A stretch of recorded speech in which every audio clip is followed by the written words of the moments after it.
Assalamualaikum warahmatullahi wabarakatuh. Kami dari kelompok 7 ingin mempresentasikan hasil diskusi kami tentang Kerajaan Tarumanegara.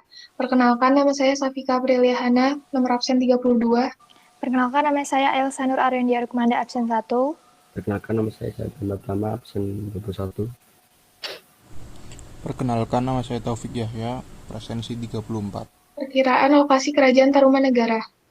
Terletak di Desa Cirataun Hilir, Cibungbulan, Bogor, Jawa Barat, tepatnya di antara Sungai Citarum dan Cisadane.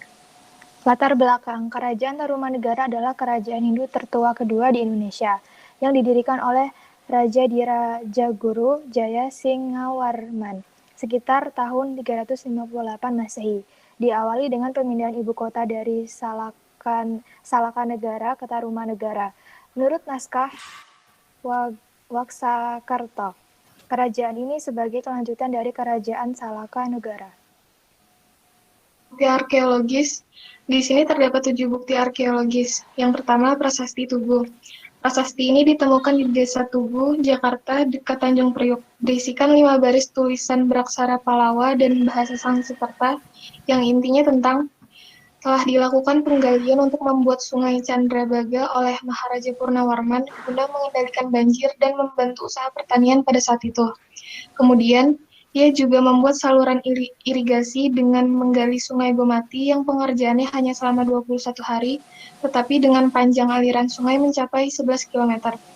Upacara selamatan baginya dilakukan oleh para Brahmana disertai persembahan 1.000 ekor sapi. Prestasi Ciarateun. Prestasi ini ditemukan di Desa Ciarateun Hilir, di Bungbulan, Bogor, Jawa Barat. Berisikan gambar sepasang telapak kaki dan 4 baris tulisan beraksara Jawa juga bahasa Sanskerta. Yang intinya, inilah bekas telapak kaki seperti kaki Dewa Wisnu yang mulia Sampurnawarman, raja di negara Tarumanegara berani di dunia. Dapat satu bahasa tulisan lagi, namun belum dapat disimpulkan oleh para ahli. Prasasti Kebun Kopi. Prasasti ini juga ditemukan di Desa Ciaruteun Hilir, Cibungbulan, Bogor, Jawa Barat. Bentuknya dipahatkan dalam satu garis yang diapit oleh 2 buah pahatan telapak kaki gajah. Isinya adalah, di sini tampak sepasang tapak kaki yang seperti Airwata, gajah penguasa Taruma yang agung dalam kejayaan. Yang keempat, ada prasasti Muara Cianten. Prasasti ini terletak sama di Desa Ciaruten Hilir, Cibungbulan, Bogor, Jawa Barat. Inskripsinya berisikan gambar telapak kaki dan aksara ikal, namun isi dari tulisannya belum dapat disimpulkan oleh para ahli. 5. Prasasti Jambu. Ditemukan di kawasan perkebunan jambu Bukit Pasir Koleangka, Desa Parakan Muncang, Bogor.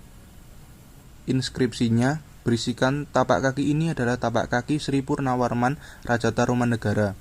Baginda termasyhur gagah berani, jujur dan setia menjalankan tugasnya dan tak ada taranya. Baginda selalu berhasil membinasakan musuh-musuhnya. Baginda hormat kepada para pangeran, tetapi sangat ditakuti oleh musuh-musuhnya, serta melindungi mereka yang memberikan bantuan kepadanya. Yang keenam, prasasti Cidanghyang. Prasasti ini ditemukan di tepi Sungai Cidanghyang, Desa Lebak, Munjul, Banten. Berisi 2 baris tulisan beraksara Pallawa bahasa Sanskerta yang artinya, inilah tanda keperwiraan, keagungan dan keberanian sesungguhnya dari dunia yang menjadi panji sekalian Raja yang mulia Purnawarman. Yang terakhir, ada prasasti Pasir Awi. Ditemukan di sebuah bukit bernama Pasir Awi, Desa Sukamakmur, Bogor. Inskripsi prasasti ini tidak dapat dibaca dan disimpulkan oleh para ahli karena isinya yang lebih berupa gambar atau piktograf daripada tulisan. Corak keagamaan. Kerajaan Tarumanegara mayoritas beragama Hindu, namun ada juga yang beragama Buddha dan animisme. Hal tersebut diketahui berdasarkan berita Fahien dalam bukunya yang berjudul Fakauci.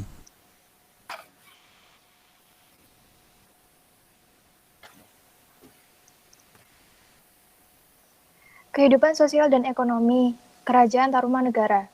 Kehidupan sosial masyarakatnya cukup baik. Hal ini dibuktikan dalam peninggalan prasasti kebun kopi yang berisi kalimat dengan arti, di sini tampak tapak kaki yang seperti Airawata, gajah penguasa Taruma yang agung dalam kejayaan. Sedangkan untuk kehidupan ekonomi, petani saat itu menjadi mata pencaharian utamanya.